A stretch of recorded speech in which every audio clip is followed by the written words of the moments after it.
What's going on, everybody? Whether you're practicing social distancing of 6 feet up to 6 miles, you can still party with On and Off the Field, where you can listen to the best NFL and charity-based podcasts out there on the RTF Sports Network. You can follow them on Facebook or go to rtfsportsnetwork.com and check out the show Thursdays from 4 to 5 p.m. Eastern Standard Time. Ladies and gentlemen, can I please have your attention? Are you ready? I said, are you ready? You're rocking with the heavyweight champs of sports talk. Don't act like you're not impressed. Brandon Way and Brandon Rudolph. Stop what you're doing and listen. Tune in to Opinionated Facts, Tuesdays at 6 p.m. on the RTF Sports Network. And we're back again every Sunday at 12 noon on Facebook Live. Do it live! I'll write it and we'll do it live! Only on the Opinionated Facts Facebook page, presented by TCP Network.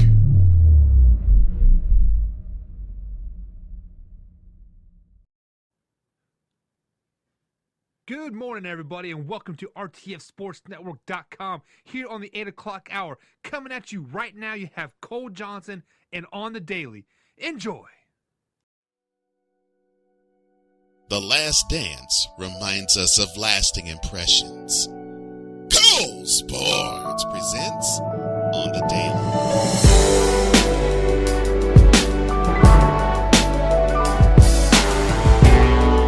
Welcome to Cole Sports. You have entered the zone called sports on another level. And now, here's your host, Cole Johnson. Thank you so much, Spike. As always, I love you to pieces. Cole Johnson here. Cole Sports presents On the Daily is on tap and on the mic. And we're going to get right down to it. We're going to bypass. Normally on Mondays, we have rapid fire. It's going to return soon, but we have to come up with something else. Topic of the day, please.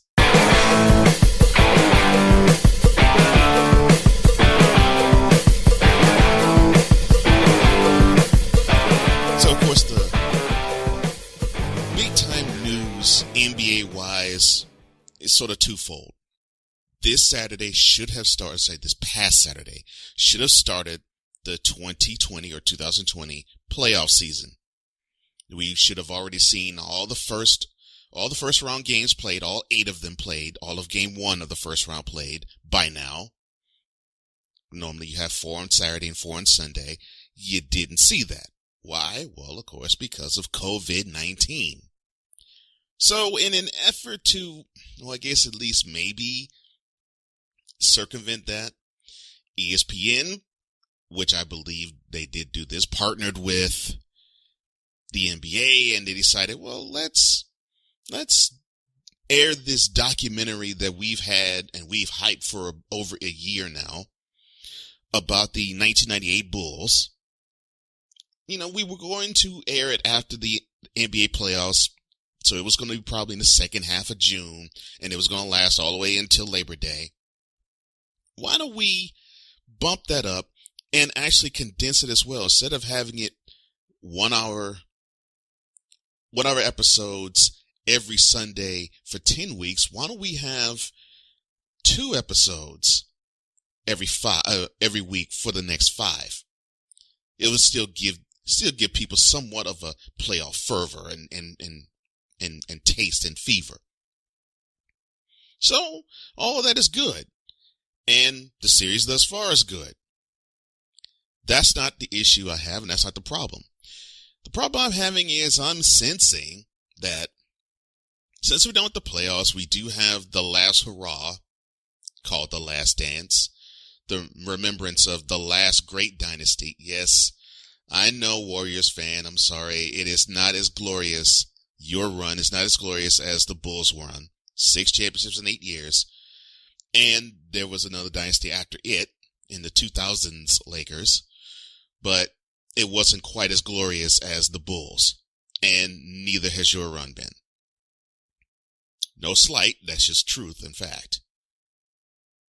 So here we are, we have this snapshot of the last year of the last dynasty we have seen that doesn't include the New England Patriots. But the last dynasty of teams that actually has won at least 3 championships in such a close cluster, because they did it twice. To see that ending is going to be interesting, and it was interesting in the I guess you could say the pregame, the prelude to it all. And we all heard the stories, right? So all of that was great, but I almost get the feeling that this was supposed to be a bit of a smokescreen. Well, why do I say that? Well, news came out this past weekend that the NBA, as quiet as it's kept, is going to start withholding a quarter of the players' salaries beginning May 15th. Now, the caveat is, that is, if a permanent cancellation of the 2019-20 season or playoff games due to the pandemic happens. Well, don't take my word for it. That is what the NBA said. And they released a statement saying that. Quote, in the event of a permanent cancellation of the 2019/20 regular season or playoff games due to the COVID-19 pandemic, close quote, they will withhold 25% of all players' salaries. Now, the decision was made in conjunction with the Players Association, so this wasn't a unilateral decision with the owners. Governors. You're not the 50 who run the states, United States. Owners own the fact that you own the team. I digress. Rant over. It's basically meant to provide players with a more gradual salary reduction schedule.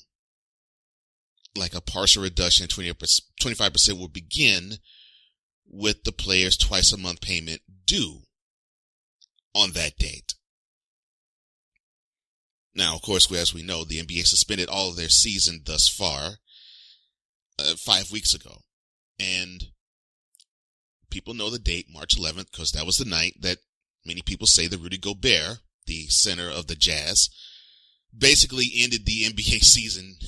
But you might as well say he ended all sports altogether because, well, once he became the, I hate to say this, once he became the poster child for the coronavirus pandemic in the athletic realm, the leagues closed down shop fast. And rightfully so, they should, because this is a health issue.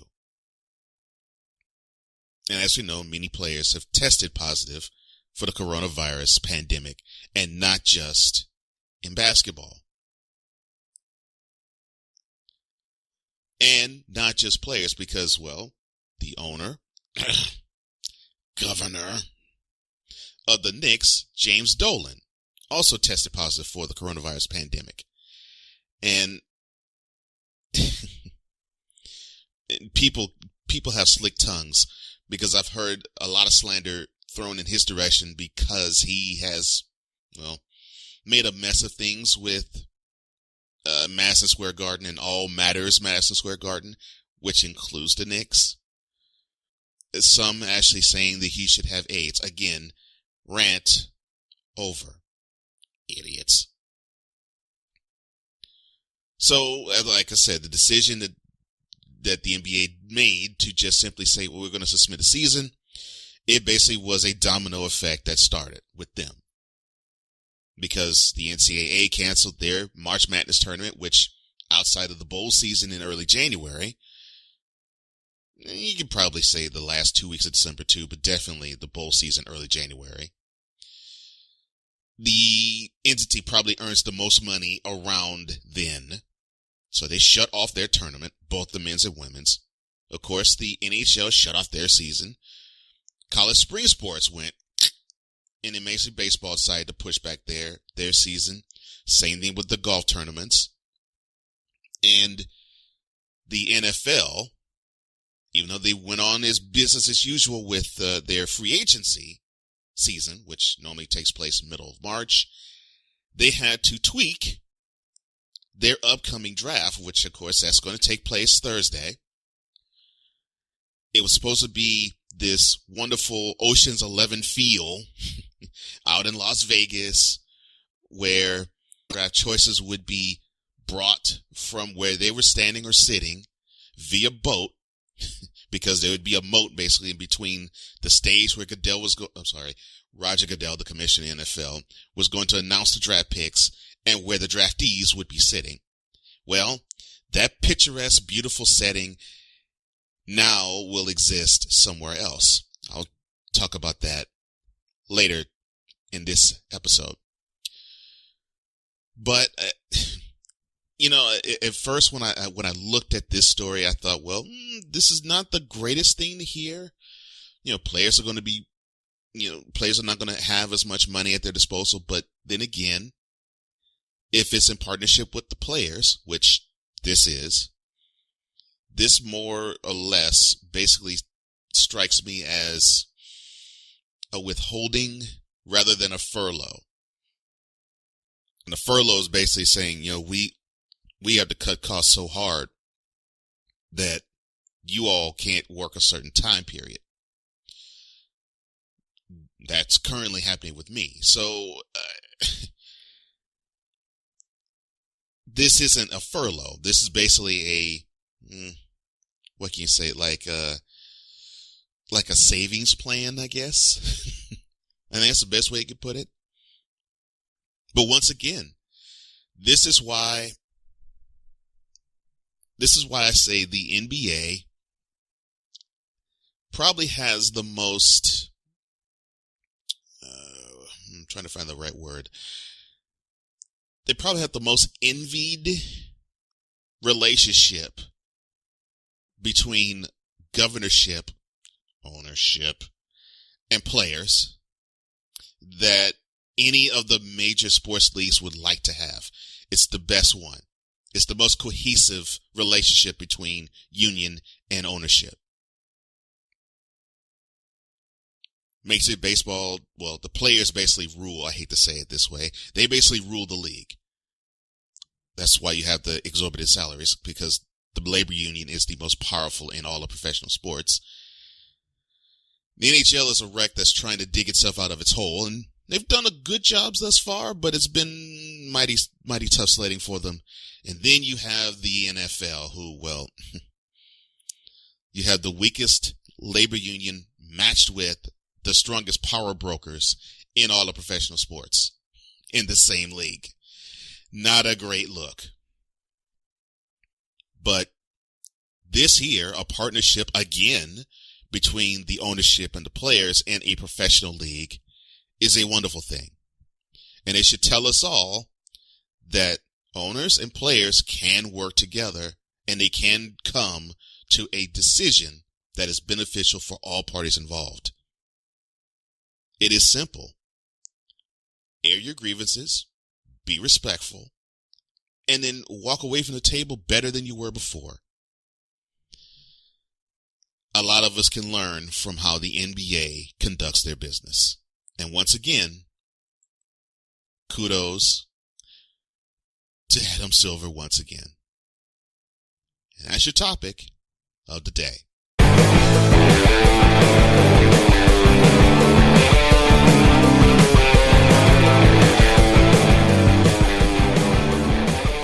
Later, we're going to talk about Brady and celebrating an anniversary. And we're, of course, going to talk about Michael Jordan in the list. But coming up next, the wide receiver draft coming up this week, later this week, is this deep as another class that just came and passed us by. Be right back.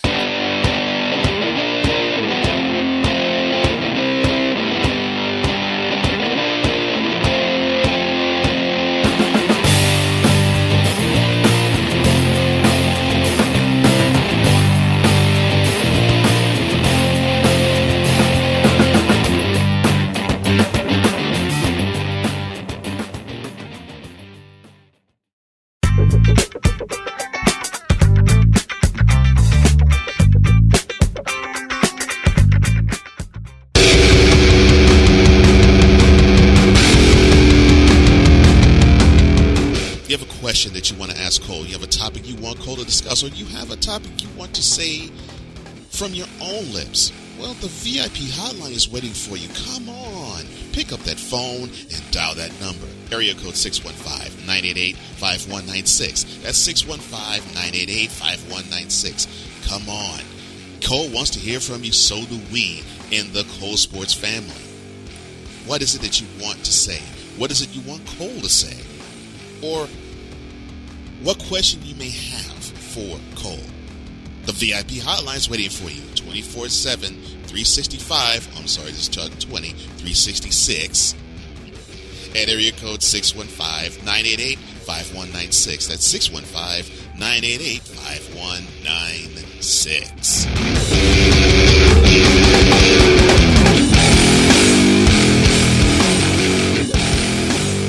Welcome back to the offshoot of the classiest sports show on the planet, the daily version of it. Cole Sports presents on the daily. Cole Johnson here. And I really had to think long and hard about this when I first saw it and when I first read the story and the source where it came from.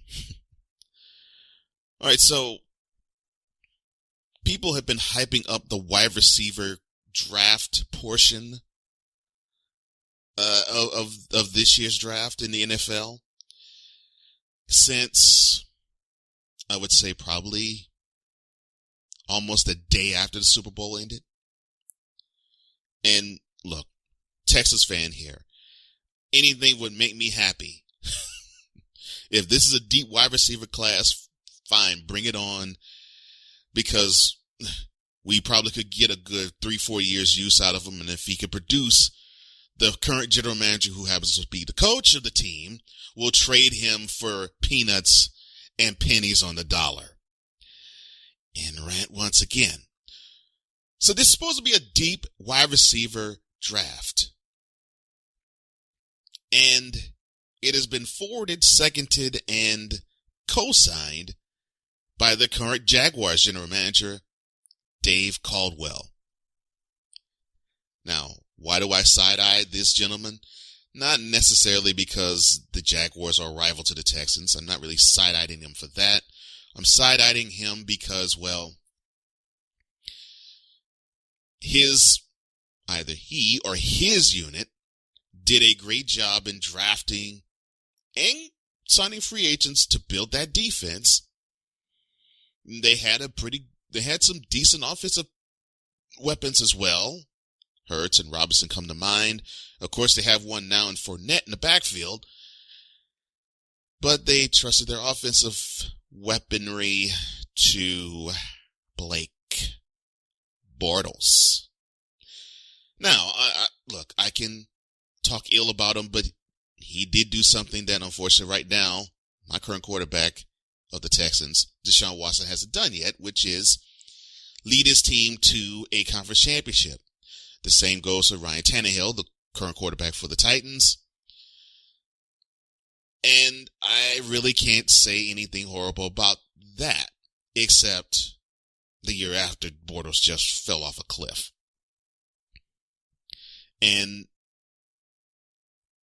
it has been a talent exodus ever since the appearance in the championship game of the American Football Conference for the Jaguars. So that's why I sort of look at anything Dave Caldwell says with a side eye, a slant eye, and a raised eyebrow. But he says that this current wide receiver crop is as vaunted and as deep as the one that it was 6 years ago. Now, if you have to remind yourself as to who was in the 2014 class, all right, the wide receivers that were drafted that year would be Sammy Watkins, who currently plays for the Chiefs, Mike Evans, who plays for the Bucks, Odell Beckham Jr., of course you know him. If you don't, he was playing for the Giants. Now he's currently playing for the Browns. Brandon Cooks, who has been all over the place, now is with the Texans. Kelvin Benjamin, who was with the Panthers. Last I remember, he was with the Bills. All of them that I just mentioned were first-round selections. Now, out of all the ones I mentioned, Kelvin Benjamin has not been all that impressive. Let's be blunt. He's been a massive disappointment. The rest have contributed to some level and some degree. I mean, Sammy Watkins, unfortunately, has been overshadowed by Tyreek Hill. Mike Evans is the number one wide receiver for the Bucs, no question about that. Odell Beckham Jr. basically is a catch highlight reel. Brandon Cooks, he's known for two things: blazing speed and an alarming rate of gathering concussions. And that's not trash talk, that's just fact. So, if this draft class is deep in wide receiver talent like that, well, I'll probably say, okay, well, he might have a point. Caldwell goes on further and he says this, quote, "It's very deep, and I think you will see some that will go undrafted and have really good careers. And you'll see some players in later rounds that will come in and make an immediate impact. Definitely top heavy in the first round, and then you have 4 or 5 guys in each round that you will have a good feeling about drafting." Close quote. The 6 receivers that are projected to go in the first round Thursday night will be Justin Jefferson, who is from LSU, Denzel Mims, who's from Baylor, and Arizona State's Brandon Ayuk. You have those 3.